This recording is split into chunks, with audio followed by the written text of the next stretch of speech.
By 6:30, most of the office had emptied out, which was how I knew Victor was still there for me. Not in a romantic way. At least that was the rule I had been using. Our floor at Halden Freight got quiet in layers. Sales disappeared first, then accounting, then the people who claimed they worked better at home and somehow always managed to leave before 5.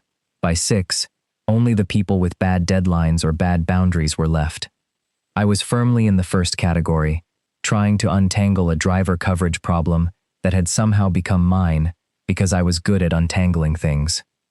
Victor Hale had no reason to be there. His team had finished their weekly staffing forecast 20 minutes earlier. I knew because I had watched him send it, close 3 windows on his monitor, and put his laptop into his bag. Then he sat back down. I finished the spreadsheet at 6:38 and looked over the partition. You know the elevators work without supervision. Victor didn't look up from his phone. I've heard rumors. You've been ready to leave for 20 minutes. 23. That makes this worse. Now he looked at me. Victor was 40, 4 years older than me, with dark hair going silver at the temples and gray-blue eyes. He had a way of listening that made you feel briefly more organized than you really were. He stood and slung his bag over one shoulder. You done? I was done emotionally at 4:15. I meant with the schedule. That too. We took the elevator down together. There was a company happy hour 3 blocks east for Marissa's promotion. Marissa herself had told me she planned to stay exactly 45 minutes and then go home to watch television with her dog. Victor had been invited. So had I. Neither of us turned east. You're going to make Marissa think you don't support women in leadership, I said as we stepped outside. I congratulated her twice. 3 times is feminism. I'll send a card. Denver had that sharp evening chill that arrived before the temperature justified it. Victor buttoned his coat. I shoved my hands into my pockets. This was our thing. I wasn't sure when it had become our thing. At first we had simply left at the same time. Then Victor began waiting if I was 5 minutes behind. I started delaying my own departure if he was finishing something. By winter, without discussion, it was understood that if both of us were in the office after 5:30, we left together. Exactly 3 blocks. On the first block, we complained about work. Dennis scheduled another meeting about reducing meetings, I said. Victor nodded gravely. Necessary. He created a recurring series. Visionary. Every Tuesday. Then we're already reducing the number of Tuesdays available for other meetings. That may actually be his strategy. On the second block, we usually stop talking about the office. Victor asked whether I had finished the documentary I had complained about the night before. I told him I had, purely so I could hate it with better evidence. You watched another hour of something you disliked, he said. I believe criticism should be informed. I believe television has an off button. That attitude is why your opinions lack depth. My opinions have free time. He smiled. Victor's smiles were irritatingly economical. He never seemed to spend one unless he meant it. At the corner before the third block, I noticed his phone vibrating in his coat pocket. He ignored it. I didn't think much of that. Everyone ignored calls now. Civilization had advanced. But it buzzed again halfway down the block. Victor glanced at the screen. His expression did not change much. That was the strange part. If he had looked frightened, I would have understood the switch immediately. Instead, he became more precise. The easy man who had been arguing with me about documentaries disappeared. His shoulders straightened. His attention narrowed. He answered, "Hey, I'm here." A pause. "No, that's okay." Another pause. "Did he eat?" Victor slowed. I slowed with him. "All right, don't push it. If he doesn't want the soup, leave it." His voice stayed low and steady. "No, I can be there in 15. He listened again. I said it's fine. Then, softer, "You don't have to apologize." He ended the call. For a second, neither of us moved. There are moments when you realize somebody has an entire language you have never heard them speak. Not secret exactly. Just practice somewhere you have never been invited. Victor put his phone away. "I have to go." I looked toward the intersection ahead. We were almost at our usual corner. Everything okay? Yes. That answer came too quickly for me to believe it meant what I had asked. Family? Victor's eyes flicked toward mine. Yeah. I waited. He didn't add anything, so naturally, because I am a deeply mature person with excellent respect for boundaries, I said, I knew it. Knew what? You have a secret second life. That almost got the smile back. Do I? I've been collecting evidence. This sounds healthy. Every night, you walk 3 blocks west with me, even though your apartment is west. Victor stopped. I stopped too. Traffic moved through the intersection beside us. A bus exhaled at the curb. Victor looked at me in a way that made me suddenly aware I had just admitted to noticing more than I intended. You know where I live? You told me. When? Holiday party. Last December. You said you were 7 minutes from Union Station, unless the light at 18th hated you. You remember that? I remember useful information. There was that tiny pause Victor sometimes gave me. When I said something he seemed to find more revealing than I did. I cleared my throat. So, my investigation. Right, the investigation. You walk west. Then you turn north here, which means unless you've discovered a portal near the dry cleaner, you are not going home. Victor looked north. The joking part of me expected him to say something dry. Maybe confess to a second apartment, an underground poker league, a wife in Wyoming. Instead, he checked the time. I really do have to go. Sure. I said it lightly. Too lightly. Victor knew the difference. He shifted his bag higher on his shoulder. Simon. I'm not asking you to tell me anything. You are a little. I'm asking where the portal is. There's no portal. Disappointing. He looked tired suddenly. Not physically. Exactly. More like a man standing at the edge of a conversation he had already decided he could not afford. I knew that look. I had spent years responding to it by becoming useful. Need a ride? I had a car. Need coverage? I could rearrange something.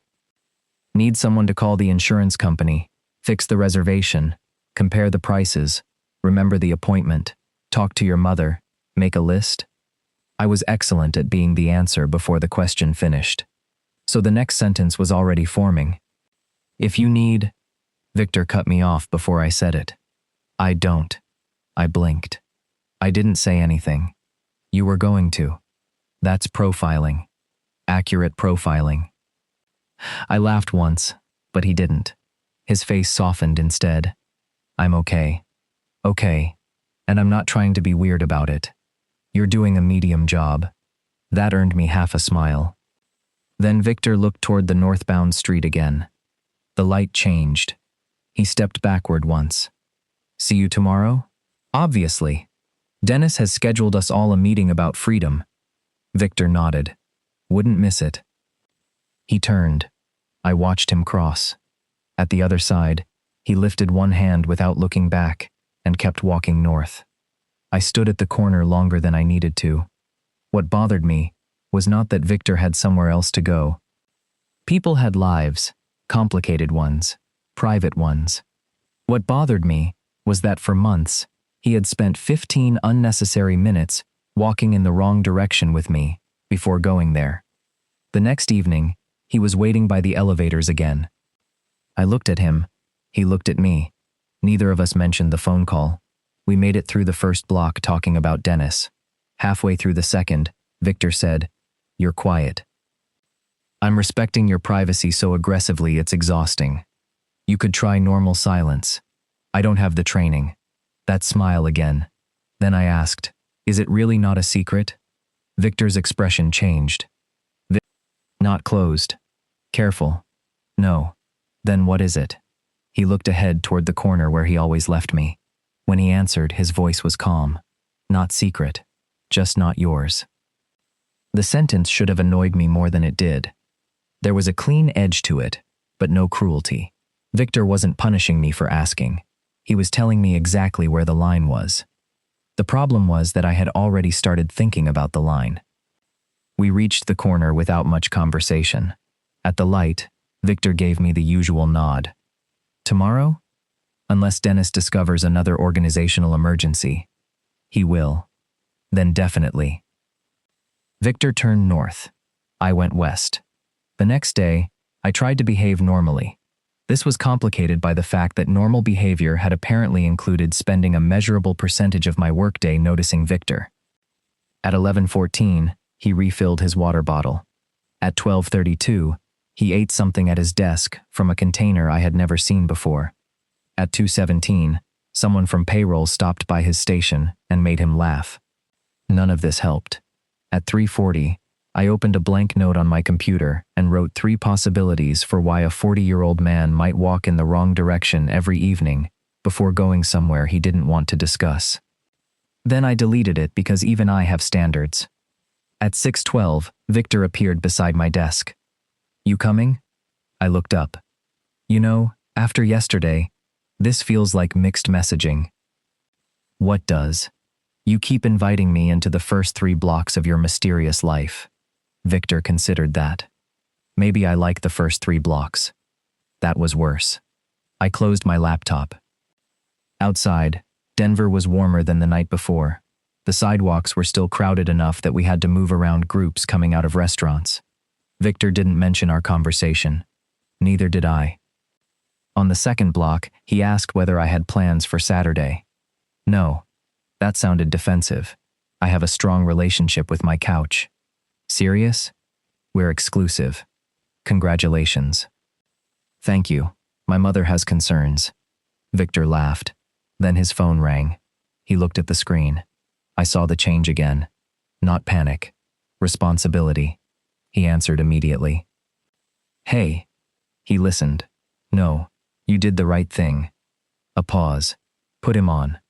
Victor slowed to a stop near a bookstore window. I moved a few feet away without thinking. He turned slightly, not hiding the conversation but creating space around it. "Dad?" Another pause. Victor's face softened. "No, I'm not mad." He listened. "No, sit down first." Longer pause. "I know you can do it. I'm saying sit down first."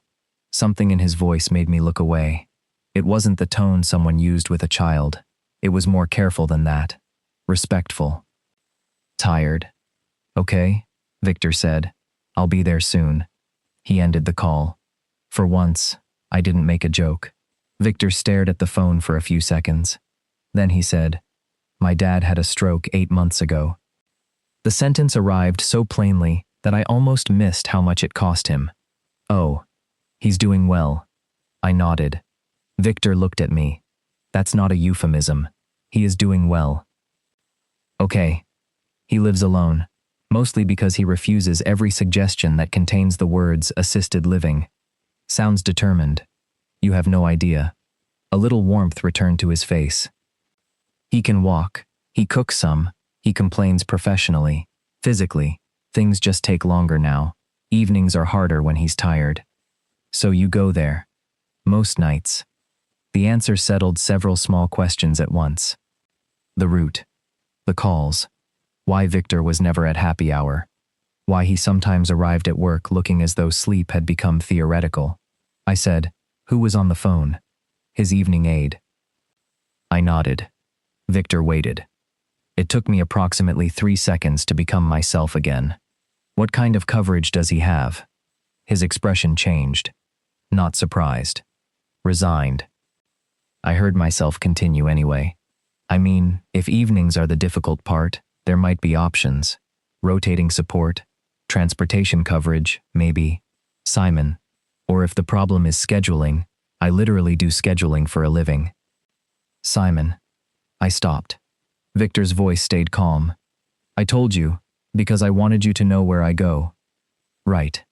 I didn't tell you because I needed another person to manage it." The words landed harder than they should have. I wasn't trying to manage it. Victor just looked at me. "Okay. I was trying to manage it a little. A lot.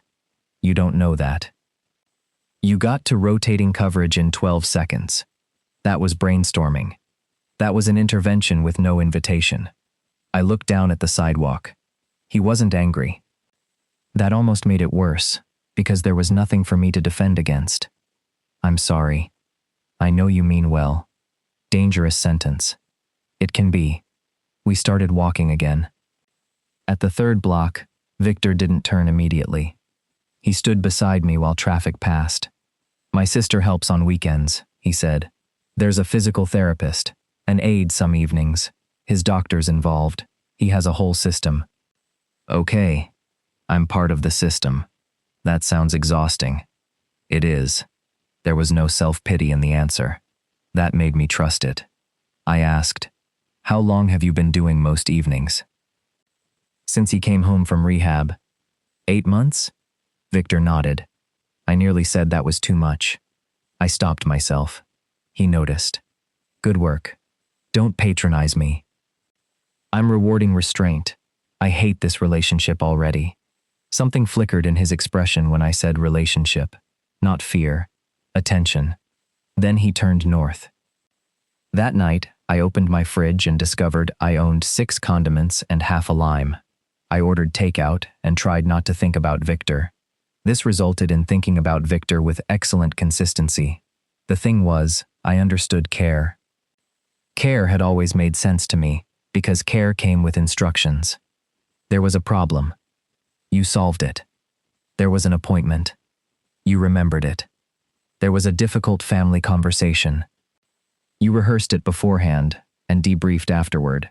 My ex, Aaron, used to joke that dating me was like having a highly competent emergency department with good sheets. At the time, I thought it was affectionate. Toward the end, I realized he had stopped calling me when he wanted company and started calling only when something went wrong.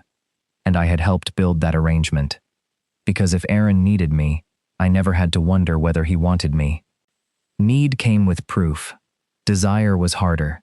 Desire could change its mind. The next evening, Victor and I left together again. I made it almost 1 full block before he said, "You're doing it."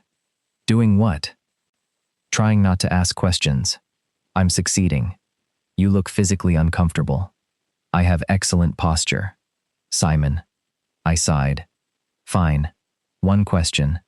Victor nodded. Why tell me now? He was quiet for several steps. Because you noticed. That's it? No. We reached the second block. Victor shoved his hands into his coat pockets. I realized I was starting to make you think you'd done something wrong. I looked at him, and I didn't want that. So you trust me? Yes. The answer came easily. Too easily. Something in me reached for more. Then why not let me help? Victor stopped. This time there was no traffic noise loud enough to hide behind. He looked directly at me. Because I don't want to need you. I went still. Victor saw exactly what I heard in that sentence. His face changed. That came out wrong. No, it was pretty efficient. Simon, it's fine. It isn't. He stepped closer, not enough to touch me, just enough that walking away would have become a decision. I don't want to need you, because I've spent the last 8 months needing people for things. Nurses, aides, my sister, my boss, neighbors. Everyone becomes a function eventually. I said nothing. Victor's voice dropped. When I walk with you, you're not a function. The city seemed oddly quiet around us. I don't want to turn you into one. I swallowed. Victor held my eyes. That isn't the same as not wanting you around. I carried that sentence home with me. Not wanting to need me was one thing. Wanting me around was another. I should have been able to leave it there. Victor had given me something clear, probably clearer than he intended, and a reasonable person might have allowed the meaning to develop at its own pace. Instead, I spent most of Thursday discovering how many interpretations could fit inside 6 words. At work, Victor behaved exactly the same. He challenged one of my staffing assumptions in a meeting, stole the good marker from the conference room, and sent me a message at 3:17 that said, "Dennis has used the phrase, synergy corridor twice. We may not survive." I replied, "Tell my family I fought bravely. Nothing romantic, nothing different. Except I noticed every time he looked at me. At 5:45, Victor appeared beside my desk. Ready? Depends. On? Whether I'm a function tonight. His mouth twitched. You're currently a transportation companion. That sounds billable. I'm not paying you. Then, this arrangement is exploitative. We took the elevator down. For the first block, we talked about Dennis. For the second, we argued about whether a restaurant could be considered good if the chairs were uncomfortable. Then we reached the third block. Victor stopped. I waited for the usual goodbye. He looked north, then west, then at me. My sister has dad tonight. Okay. And his aide is staying late. Okay. Victor stood there another second. I finally said, "You're making this feel like a hostage negotiation." I'm thinking, dangerous. He ignored that. Then he nodded toward the street ahead. Want to keep walking?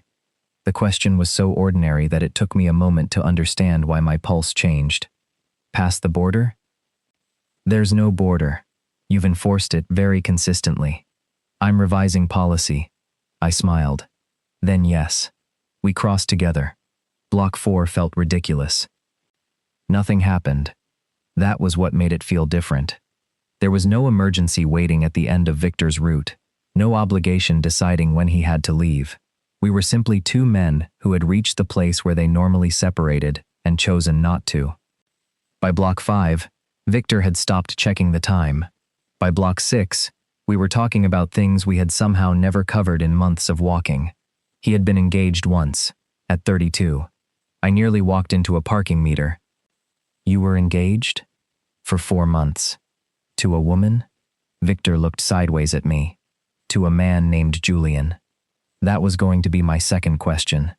You ask questions in a strange order. I'm adapting. He smiled. What happened? We were good at being together when there was something to do. Trips, parties, renovating his kitchen, planning the wedding. That sounds familiar. Victor caught the meaning. Yeah. He looked ahead. When the planning stopped, we realized we didn't know how to be quiet together. That's bleak. It was actually useful. Of course you'd describe a broken engagement as useful. It taught me something. What? Victor took a while answering. That being competent together isn't the same as being close. I felt that one in places I preferred not to examine while crossing Colfax. So what are we doing? I asked. Victor glanced at me. Walking. I hate you. No, you don't. The answer came too fast. So did my silence. Victor's expression shifted. He had heard it too. We kept going. Block 7 became a small neighborhood of restaurants and older apartment buildings. The office crowd had thinned out. We were no longer following the route either of us needed.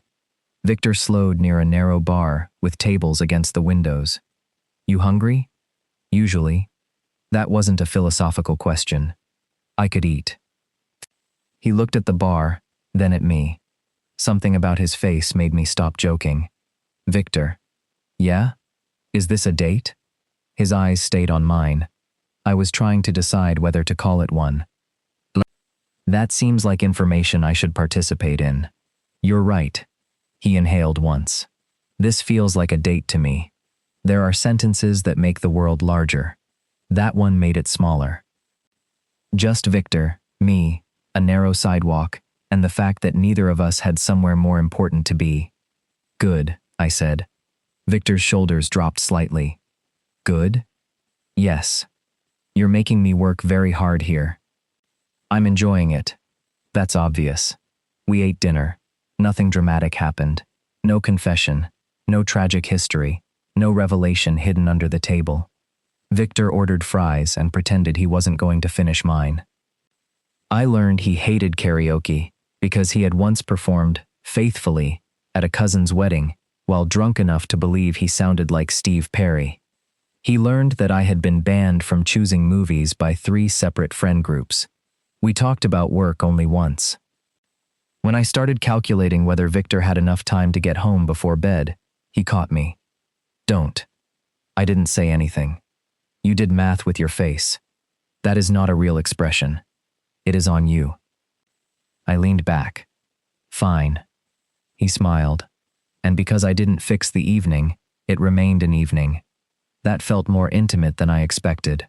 Outside, we walked back toward my building. Victor had no reason to accompany me that far. I did not mention this. Growth. At my entrance, we stopped. The whole walk had been strangely easy. That made the moment harder. Victor looked up at the building, then back at me. I had a good time. You sound surprised. I'm trying to be sincere. Sorry. Continue. I regret starting. I laughed. Victor did too. Then the laughter faded.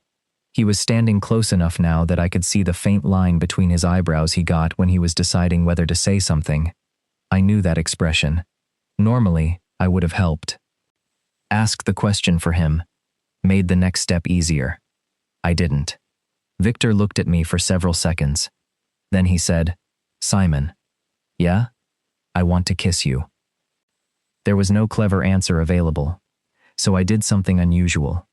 I told the truth quickly. I want that too. Victor moved first. There was nothing tentative about the kiss, but nothing rushed either. One hand came to my side, light enough that I could have stepped away without effort. I caught the front of his coat because apparently my hands had opinions. He kissed like he talked when he stopped joking, carefully, directly, without adding anything he did not mean. When we separated, we stayed close. Victor smiled. Not economical this time. That okay? Terrible. Simon, I'm considering filing a complaint. He laughed, low and warm. I kissed him again before he could answer. The second kiss was shorter, maybe because the first had answered the question. Yes, this was happening. When Victor finally stepped back, he looked north automatically, toward Daniel's neighborhood. Then he caught himself. My dad's covered tonight. I know. I'm not leaving because… Victor. He stopped. You don't have to justify going home. That seemed to surprise him. Maybe it surprised me too. He nodded. Good night. Night. I watched him walk away. Then I went upstairs and stood in my kitchen for several minutes with no idea what to do with myself. There was no crisis, nothing to solve. Victor wanted me. Apparently that was allowed to be enough. The next evening, I finished work at 6. Victor was waiting beside the elevators. For 1 second, everything in me warmed at the sight. Same bag, same coat, same quiet expression that changed when he saw me. You ready? He asked. I looked at him. Then at the elevator doors. Tomorrow, don't wait for me. His face changed immediately. Not dramatically. That made it worse. All right. I realized how it sounded. No, not like that. Victor said nothing. I stepped closer. Last night was good. Okay. Very good. A tiny amount of tension left his jaw. But I don't want this to become the only place we exist. He frowned. The walk? The space between work and everything else. Victor stayed still. I kept going before I could edit myself into something safer. I like walking with you. I like the stupid 3 blocks. I liked the extra 5 even more. But if we're going to do this, I don't want to keep waiting for whatever time your life accidentally leaves over. That's not what this is. I know. And I did. That's why I'm saying it now. Victor looked toward the elevators. So what are you asking? I smiled a little. For you to ask me out. His eyebrows lifted. Again? Properly. I fed you. Bare minimum. I kissed you. Strong supporting evidence. Victor stared at me until I started wondering whether I had pushed too hard. Then he nodded. Okay. Okay? Tomorrow I won't wait for you. Something in my stomach dropped anyway. Victor saw it. His mouth curved. Saturday, 7. What happened Saturday? I pick you up. Where are we going? You're not planning it. That feels hostile. That's the point. He pressed the elevator button. The doors opened. Victor stepped inside, then looked back at me. Simon? Yeah? It's a date. The doors closed between us before I could answer. And for the first time in months, the next evening came without Victor waiting by the elevators. Saturday at 7, Victor arrived exactly on time and refused to tell me where we were going. This would have been charming if I were the kind of person who enjoyed surprises. I was not. You understand, I could be dressed completely wrong. Victor looked at my dark sweater and jeans. For what? That's the point. I don't know. You're wearing shoes. I appreciate your confidence. He smiled and held the passenger door open. I stopped. That's suspicious. It's a door. You're being very attentive. I'm taking you on a date. The simple way he said it still did something to me. No borrowed 15 minutes. No convenient overlap between obligations. Victor had created an evening and placed me inside it on purpose. I got in. He took me to a small neighborhood restaurant I had mentioned once, months earlier, because I liked the menu but hated making reservations. I looked at him when we parked. You remembered. Victor unfastened his seatbelt. I pay attention. That's dangerously close to romance. I'm willing to risk it. Dinner was easy, not effortless. Easy was different. Effortless meant nobody wanted anything difficult. Easy meant the difficult things didn't require performance. Victor told me about Daniel before I asked. Physical therapy had gone well that week. His sister Laura was staying with him Saturday night. Daniel had complained that everyone had become obsessed with how many stairs he could climb and threatened to stop demonstrating anything unless somebody brought him better coffee. I laughed. Victor watched me. What? Nothing. That expression means something. I'm noticing you're talking about him. Victor considered that. I am. And I'm not making a spreadsheet. Growth everywhere. I raised my glass. To restraint. To low expectations.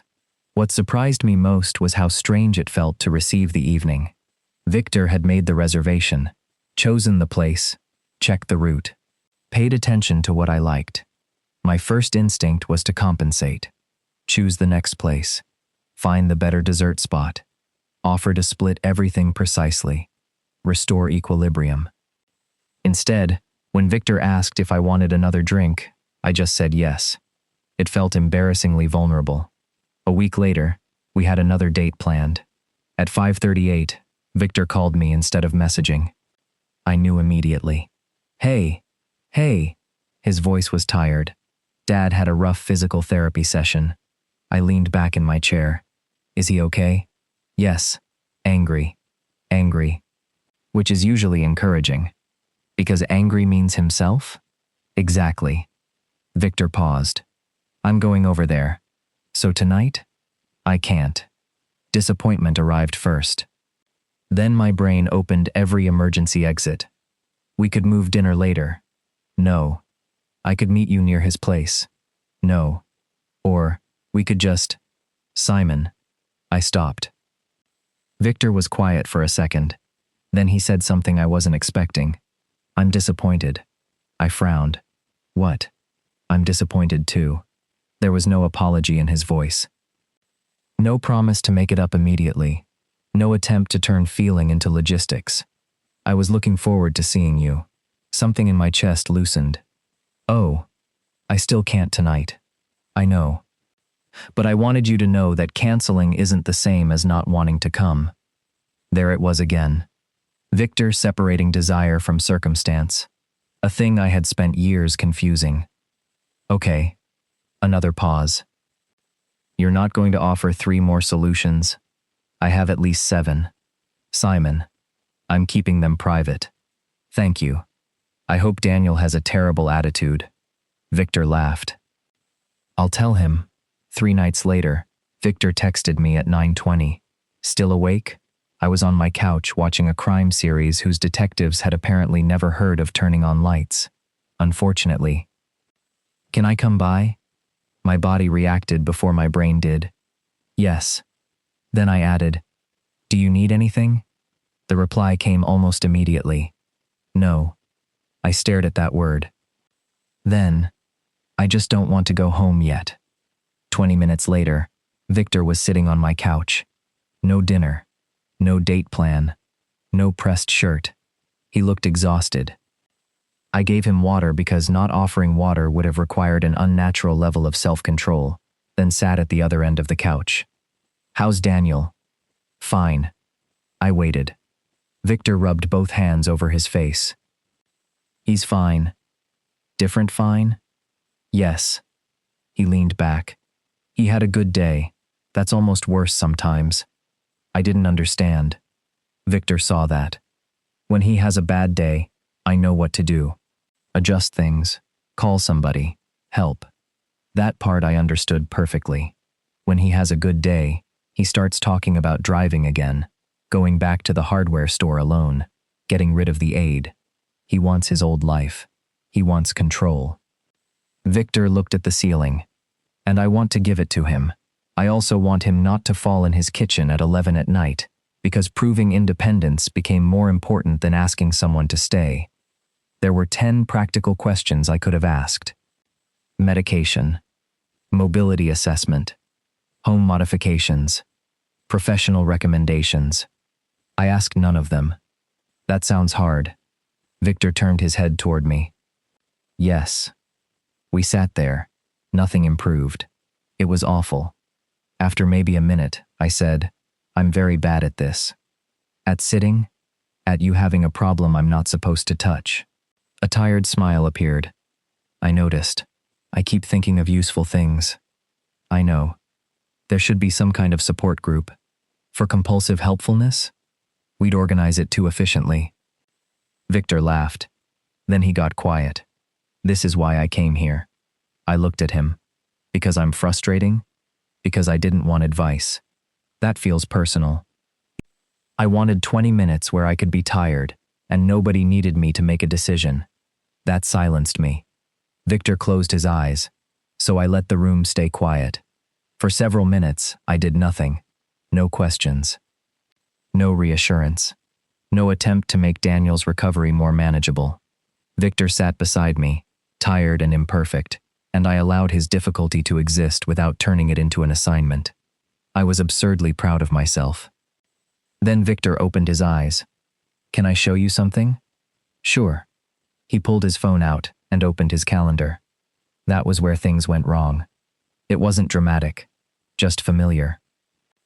Victor was explaining why Tuesdays had become difficult. Daniel's therapy had moved later, Laura couldn't cover evenings that month, and Victor had 2 recurring work meetings he couldn't easily shift. I saw the overlap instantly. "You could move the workforce review to Wednesday." Victor stopped. "The finance team already has Wednesday blocked. Only until 3. Your review starts at 4. Simon. And if Laura takes Thursdays instead of Saturdays, that gives you..." Simon. I caught myself. My mind had already taken possession of the problem. "Actually, wait. Show me next week." Victor locked the screen. The small click felt louder than it should have. I looked at him. He wasn't angry. He was tired in a different way now. "I wasn't asking you to fix my calendar." "I know. Do you?" I leaned back. "Probably not fast enough." Victor placed the phone face down on his knee. For a moment, neither of us spoke. Then he said, quietly, "This is the part I'm afraid of." My defensiveness rose immediately. "What part?"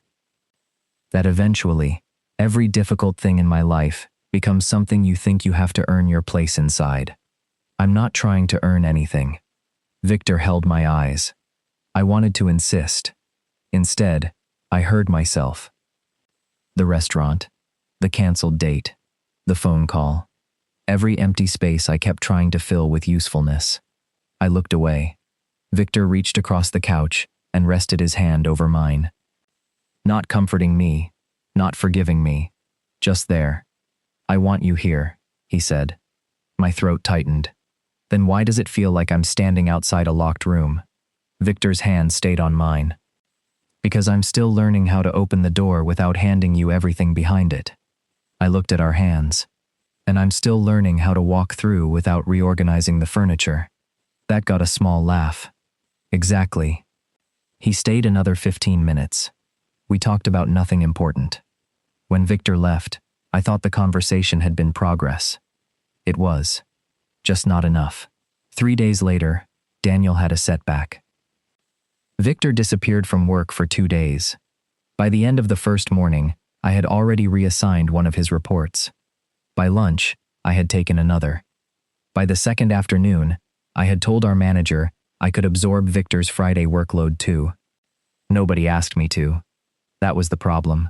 Victor came back Thursday morning wearing the same navy shirt he usually wore when he had slept badly and wanted nobody to comment on it. I noticed, because of course I did. He put his bag down, logged in, and spent the first 10 minutes reading the messages that had accumulated while he was out. I watched from across the aisle with the strange satisfaction of someone who had already prevented several problems from reaching him. His weekly variance report was done. The Friday staffing projection was half finished. 2 department questions had been rerouted through me. I had been careful, efficient, helpful. At 9:20, Victor appeared beside my desk. "Did you take my variance report?" I looked up. "Good morning to you too, Simon. Your dad okay?" Victor's jaw shifted. "He's home. He's fine." "Good. Did you take my report?" "It was due yesterday." "I know when it was due. You were out. So I finished it." Victor stared at me for a second. Then he said, "Come with me." That tone did not mean romance. We went into an empty conference room. Victor closed the door, but stayed standing. I leaned against the table. "You're welcome. It was a bad joke. Neither of us pretended otherwise." Victor folded his arms. "You also took the Friday projection. You saw that? It has my name on it." "I kept your name on it. That is not the point." "Then what is the point?" "The point is that I didn't ask you to do any of this." I felt irritation rise. "You weren't here." "Yes." "Yeah." "Because Daniel needed you." "Yes." "And work didn't disappear because your father had a bad week." Victor looked at me steadily. "No. Work also didn't become your responsibility. That's what teams are for." "This isn't about the team." I pushed away from the table. "Then what is it about?" Victor exhaled once. "You know what? That annoyed me more." "No, say it." "All right." He looked almost tired enough to stop protecting me from the truth. "You keep finding a job for yourself inside every hard thing that happens to me." I laughed once. "That's dramatic." "Is it? I covered 2 reports." "You covered 2 reports after I asked you not to turn my life into something you manage. This is work. It's the same pattern." "That's convenient." Victor's expression sharpened. "What is?" "You get to decide what counts as helping and what counts as overstepping. You get to decide which parts of your life I'm allowed to see. You tell me you want me around, but only when everything difficult has already been contained. That's not what I'm doing." "It is from here." He went quiet. That gave me momentum. "You invite me over when you're tired, but if I respond to what's making you tired, suddenly I'm crossing a boundary. You tell me about Daniel, but I'm supposed to act like that knowledge changes nothing. You want intimacy with no consequences." Victor's face changed. Not anger. Recognition. "That's fair." The answer stopped me. I had been prepared for defense. Victor sat in one of the chairs. "I do compartmentalize." I said nothing. "I know I do." He rubbed a hand over his face. "And I know there are times I decide what you can handle before you get a vote." The room became quieter. Then he looked up at me. "But you do the opposite." "What does that mean?" "You decide usefulness gives you a vote before anyone offers one." That landed exactly where it was supposed to. I looked away. Victor continued. "You don't wait to find out what someone actually wants from you. You see pressure, and you move toward it. Then you call that love." "I never called it love." "No." His voice softened. "You call it being helpful, which is safer." I hated how accurate that was. I sat across from him. For a while, we listened to the air conditioner. Finally, I said, "What happened with Daniel?" Victor looked at me carefully, deciding whether the question was a doorway or another tool. His blood pressure dropped. He got dizzy. Laura was there. The aide called his doctor. We adjusted medication. Okay. He didn't go back to the hospital. Okay. He's angry that everyone is watching him more closely now. That sounds like him. Victor smiled faintly. Yeah. I resisted every follow-up question. Then I asked the one that mattered. Do you want me to know this? Yes. Do you want me involved? Victor's eyes held mine. Not like this. That hurt. But it was clean. I nodded. Okay. He leaned forward. And I don't know what the right version looks like yet.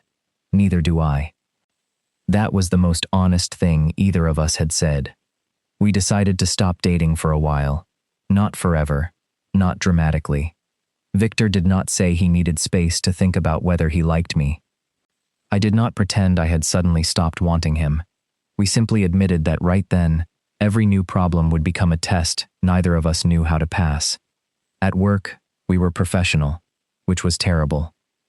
Victor stopped waiting by the elevators. I stopped checking whether his coat was still on the back of his chair. Mostly. For the first few days, I discovered how much of my evening had quietly organized itself around 3 blocks of sidewalk. At 6, I would pack my bag and feel the absence before I reached the lobby. I walked home alone. No dentist jokes, no arguments about restaurants, no Victor turning north. Just the city continuing as if nothing important had changed. The following Tuesday, I heard from Marissa that Victor had left early again. Daniel was having another difficult evening. My first reaction was physical. I was already reaching for my phone before I understood what I planned to do. Ask if he needed anything. Offer a ride. Offer dinner. Offer to cover tomorrow's meeting. Find some useful shape for the fact that I cared. I stood in the lobby staring at Victor's name on my screen. Then I put the phone away. That felt wrong too. Doing nothing was not the same as respecting him. Silence could become another kind of performance.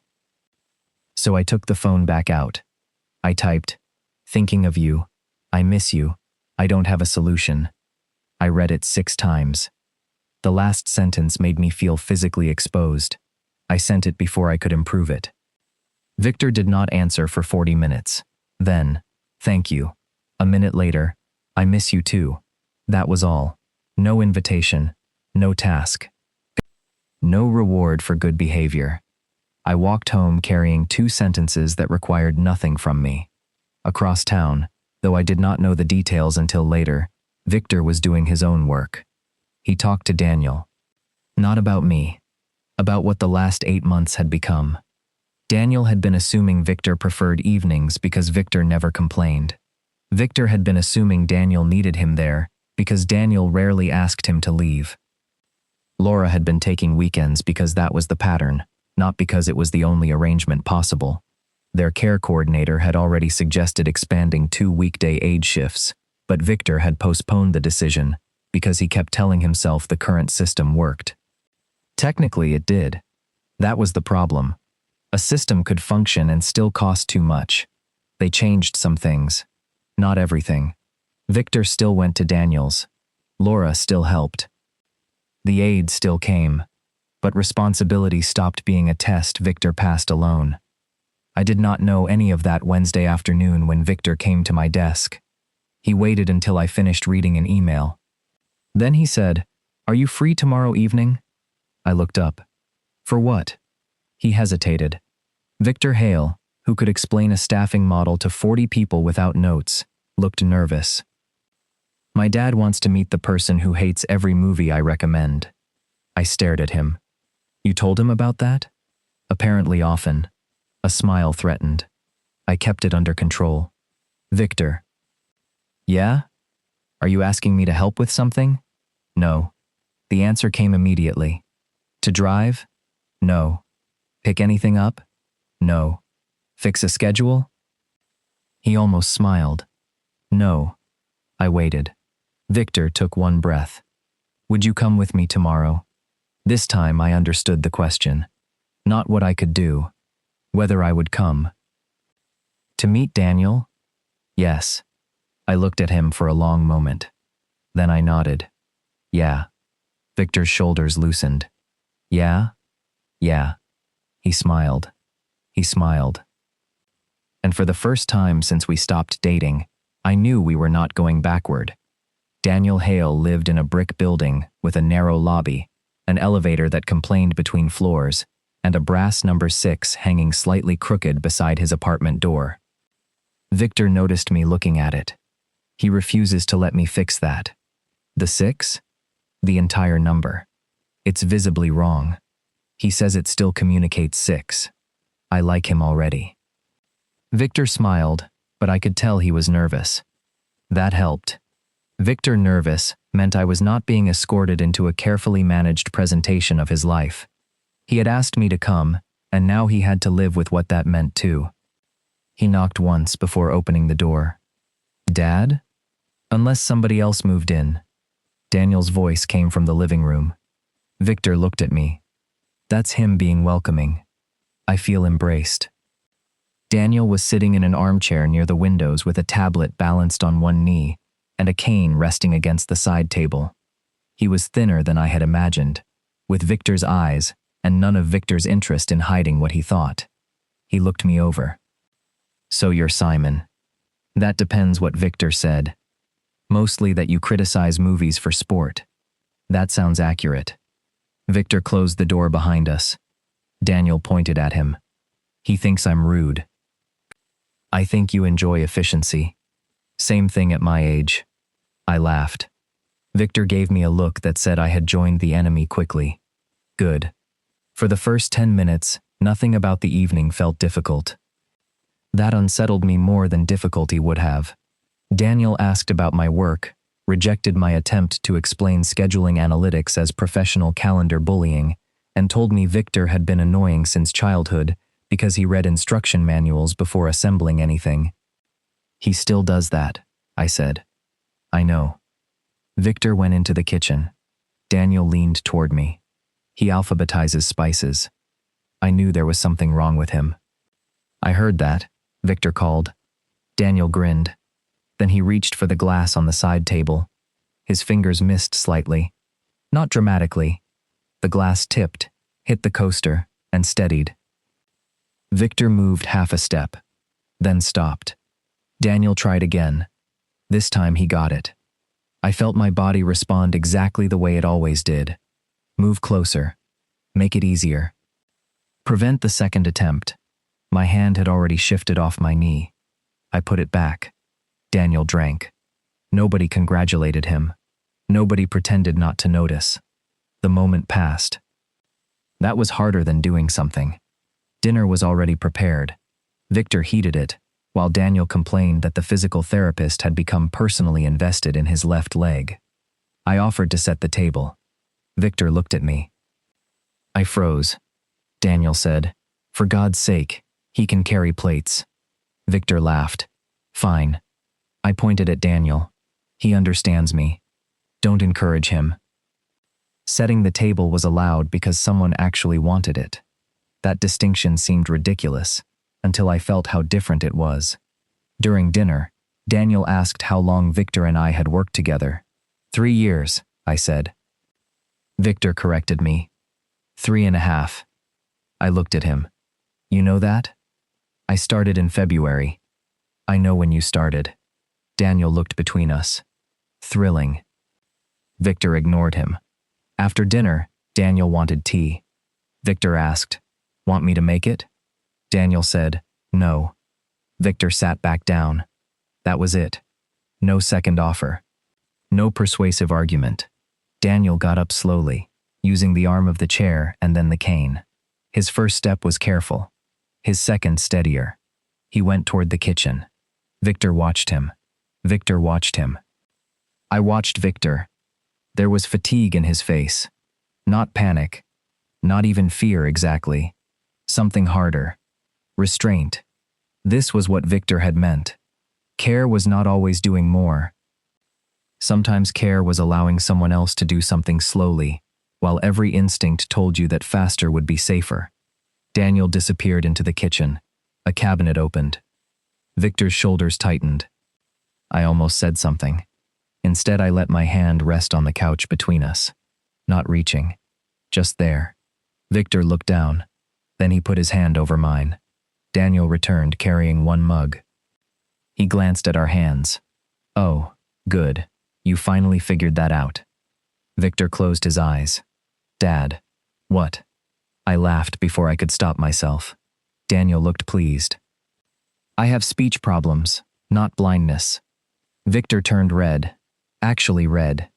I had never seen it before. It was worth the entire evening. Later, when Daniel got tired, he said so. No crisis. No collapse. I'm going to bed. Victor stood. Need anything? No. You sure? Daniel stared at him. Victor caught himself. Right. Daniel looked at me. Come back sometime. Victor went still. I said, I'd like that. Good.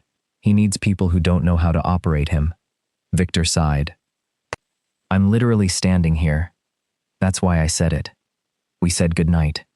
In the hallway, Victor was quiet. The elevator took too long. When it finally arrived, we stepped inside. Only after the doors closed did he exhale. That was terrifying. I looked at him. You? Yes. He likes me. That was not the terrifying part. What was? Victor stared at the floor numbers. You seeing it? The elevator descended. Seeing what? All of it. He gave a small, tired laugh. Dad missing the glass. Me almost jumping up. Him getting annoyed when I ask twice. How long everything takes. How much I watch him without wanting him to know I'm watching. I listened. Victor continued. I'm good at making it look manageable. That's one of your things. That's the problem. The elevator doors opened into the lobby. Neither of us moved immediately. Victor looked at me. I wanted you there, even though having you there didn't make anything easier. Something inside me went very quiet. He kept going. You didn't fix anything. That review is brutal. You carried plates. I was excellent. Victor smiled. Then his face softened. I can let you see the hard part without handing it to you. I looked at him. And I can care about the hard part without applying for a position. That would be ideal. I stepped closer. So are we still paused? Victor's eyes dropped briefly to my mouth. I don't want to be. Good. Simon. Yeah? I want to date you. There was something almost funny about how simple the sentence was, after everything we had made complicated. No emergency clause? No. No staffing requirement? No. No application process? I reserve the right to check references. I kissed him. Victor laughed against my mouth. The kiss felt different from the first one. Less like an answer. More like an agreement. A few weeks later, the 3-block walk came back. Not every night. That mattered. Some nights Victor left early. Some nights I did. Sometimes we had plans. Sometimes we didn't. Daniel had 2 extended evening support shifts now. Laura covered one weekday instead of automatically giving up every Saturday. Victor still spent plenty of evenings with his father because he wanted to be there. Nothing became magically easy. That also mattered. I went to Daniel's again. Sometimes I carried plates. Once I changed a light bulb because he handed me the bulb and told me to stop staring at it like it contained a moral dilemma. Another time he asked me to drive him to a bookstore because Victor was working late. I asked Victor first.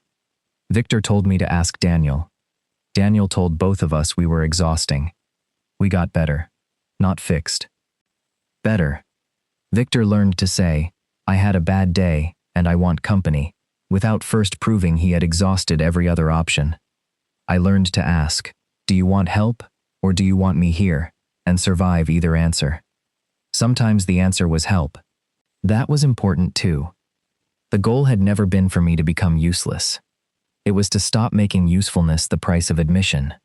One Thursday, I finished work at 6:10 and found Victor waiting beside the elevators. I stopped.